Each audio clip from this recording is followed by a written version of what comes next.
Bonjour, bienvenue sur Comment fait-on, heureux de vous retrouver pour une nouvelle recette. Aujourd'hui, nous allons réaliser ensemble un velouté de petits pois à la fleur de sel. Vous allez voir, c'est très simple à faire et c'est délicieux. Dans un premier temps, vous devez faire votre bouillon de légumes. Alors si vous faites de la soupe régulièrement, avant de mixer votre soupe de légumes, vous récupérez un petit peu de bouillon, ça sera parfait.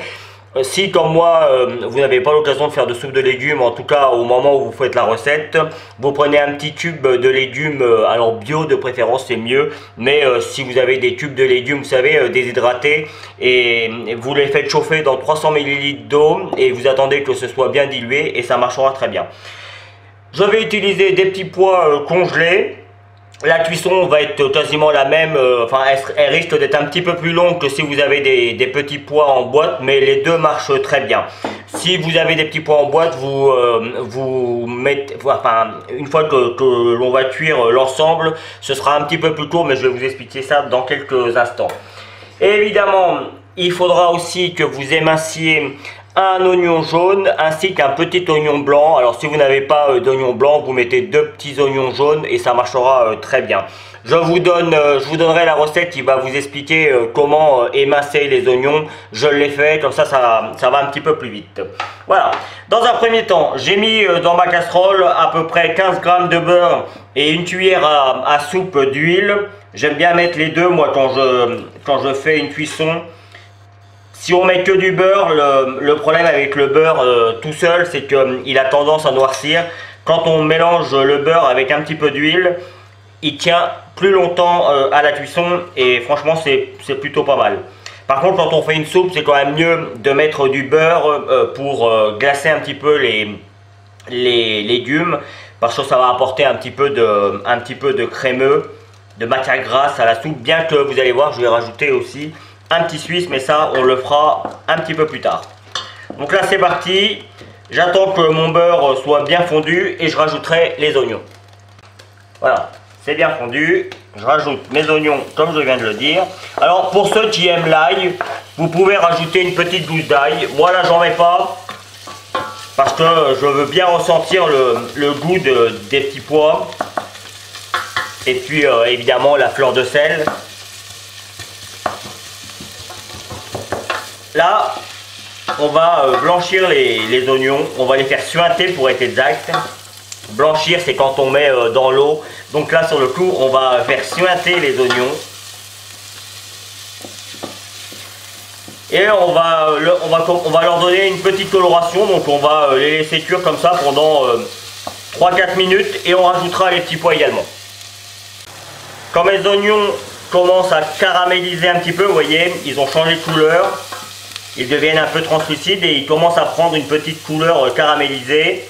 Je vais rajouter mes petits pois afin qu'eux aussi, en évitant d'en mettre partout, afin qu'eux aussi prennent un petit peu de matière grasse avant de rajouter le bouillon. Alors 300 g de petits pois. Après on peut en mettre un petit peu plus ou un petit peu moins. Vous voyez, je viens en sorte de bien... sans trop les casser sur le coup, mais je veux qu'ils s'imprègnent de la matière grasse.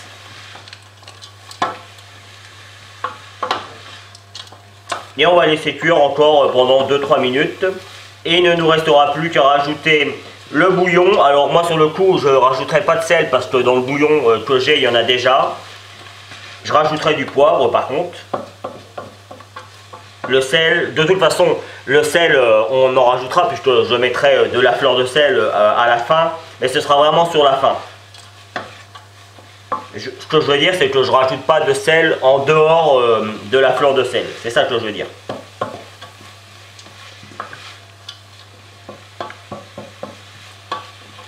Allez, on va laisser cuire ça 2-3 minutes et on rajoutera le bouillon.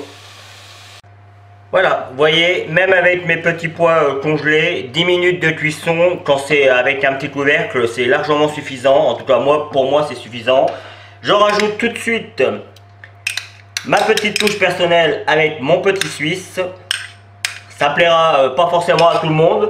Après, si vous n'aimez pas le petit suisse, vous pouvez toujours mettre un petit peu de crème fraîche, hein, ça marchera aussi. Mais l'avantage du petit suisse, c'est que ça apporte encore un petit peu de matière grasse et surtout, il n'y a pas de goût particulier. C'est pas aussi, comment je pourrais dire, la crème fraîche, on sait quand on en met, ça a vraiment le goût de crème fraîche et du coup, ça casse un peu les autres saveurs. Que le petit suisse, ça va apporter de la matière grasse, mais ça ne va pas casser les autres saveurs et c'est ce que je recherche. Voilà. Il ne me reste plus qu'à passer tout ça avec mon vieux mixeur à soupe.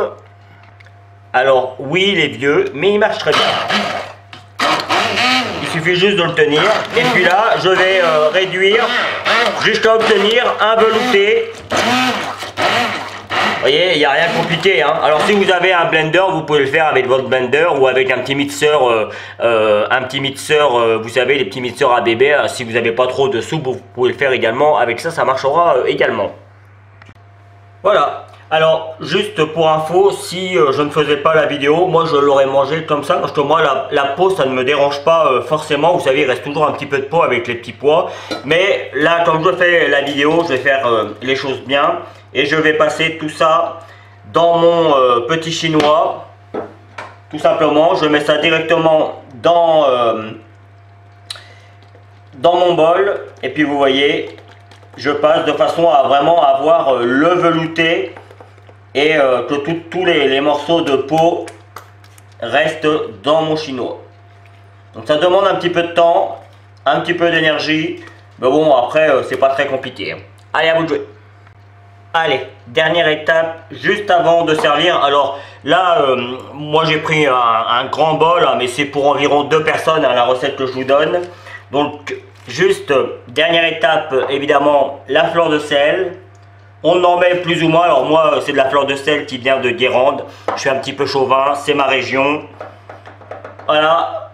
Et puis, comme vous pouvez le voir juste à côté, juste avant de commencer la recette, j'avais mis un petit peu d'huile dans une casserole. J'ai pris un petit peu d'oignons que j'avais émincés et je les ai simplement, comment dire, grillés. J'ai fait une friture d'oignons, hein, pour être très simple. Et je viens poser ça dessus. Mais évidemment, ça, on fait ça vraiment au dernier moment. Voilà, on pourrait rajouter un petit peu de persil ou quoi que ce soit, mais là, moi je trouve que c'est franchement super bien. On se retrouve pour la fin de la vidéo. Voilà, la vidéo va se terminer sur cette jolie petite image. J'espère que vous avez pris beaucoup de plaisir à la regarder. Moi j'ai pris comme toujours beaucoup de plaisir à la réaliser. Vous allez voir apparaître les liens qui vont vous permettre d'aller sur tous mes réseaux sociaux. N'hésitez pas, faites-vous plaisir. Et puis également, si vous continuez encore un tout petit peu plus longtemps, le lien qui va vous amener sur mon site www.comenfaitton.com où vous retrouverez l'ensemble de mes recettes. Le lien qui va vous permettre de vous abonner à ma chaîne YouTube si vous ne l'avez pas encore fait. N'oubliez pas également que si vous avez envie de soutenir ma chaîne, parce que vous le savez, on est financé principalement par de la publicité via Google. Mais bah voilà. C'est pas toujours simple de faire un revenu correct avec cela. Surtout si on fait en sorte de ne pas en mettre de trop, ce qui est mon cas. Donc voilà, si vous le pouvez et si vous avez envie de soutenir ma chaîne, n'hésitez pas, allez sur Tipeee et vous avez le lien sur la description où je vous le donnerai également sur la vidéo et faites un petit geste, je vous en remercie à l'avance. Voilà, évidemment je vous donne 2 autres recettes de soupe ou de potage tout aussi simple à faire que celui-ci. À bientôt sur Comment fait-on. Merci pour votre fidélité, salut. Vous pouvez vous abonner maintenant à ma chaîne YouTube, c'est ici. N'oubliez pas la petite cloche pour les notifications. Vous avez également le lien qui va vous amener sur mon site www.comenfaitton.com où vous retrouverez l'ensemble de mes recettes. Et je vous donne 2 autres recettes ici qui vous seront très utiles. À bientôt sur Comment fait-on.